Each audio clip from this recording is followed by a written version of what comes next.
How is it possible to live a game that skyrockets your heart rate as you teeter inches between glory and punishing defeat?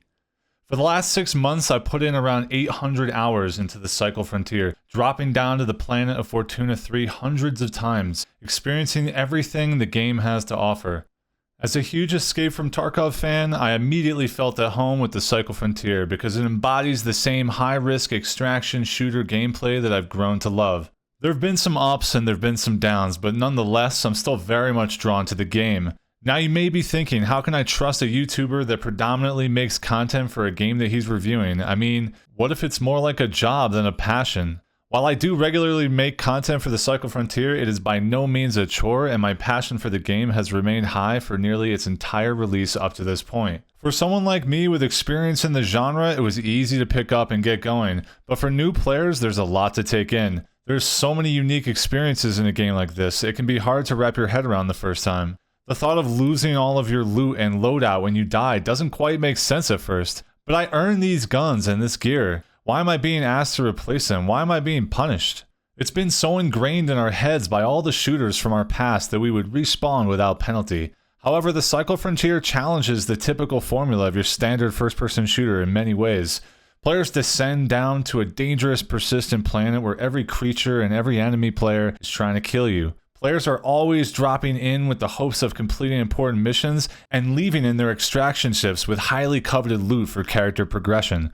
There are not many gaming experiences that can match the constant intensity that a player feels from their very first steps on the planet all the way to extraction, not knowing if their next step is going to be their last. For those that are up to the challenge, you will gain an FPS experience that is truly unique and rewarding. But what if I'm not sure if this game is for me? The Cycle Frontier is so drastically different from anything else I play.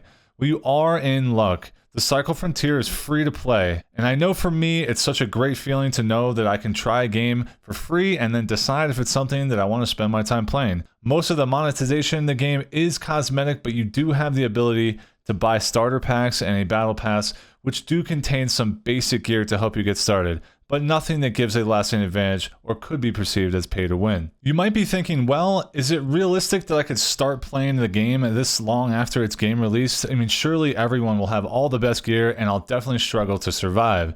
Well, the Cycle Frontier uses a season-like structure that offers new content to the game and also serves as a progression reset for all players.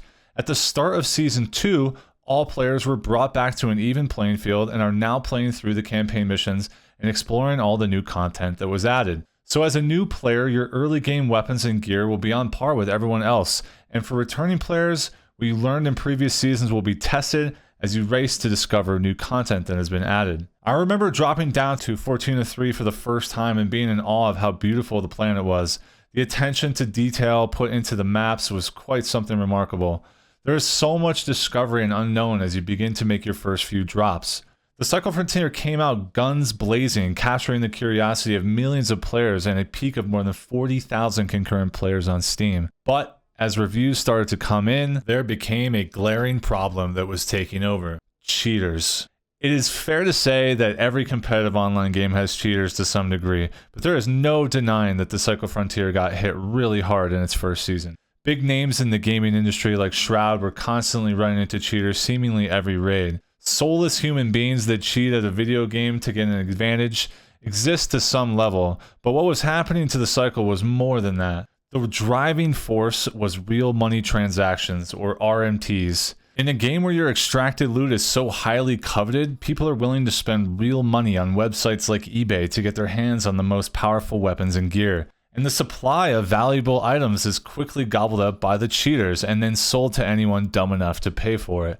Why would someone want to spend money on expendable loot in a video game is beyond me. I mean, it's not like it's a permanent cosmetic that you're going to get to show off every time you drop in and play the game. The loot you have is always borrowed. At some point you're going to die and you're going to lose it, maybe 5 minutes after you bought it. Cheaters ruined Season 1 for a lot of people and quickly pushed them away from the game, never to be seen from again.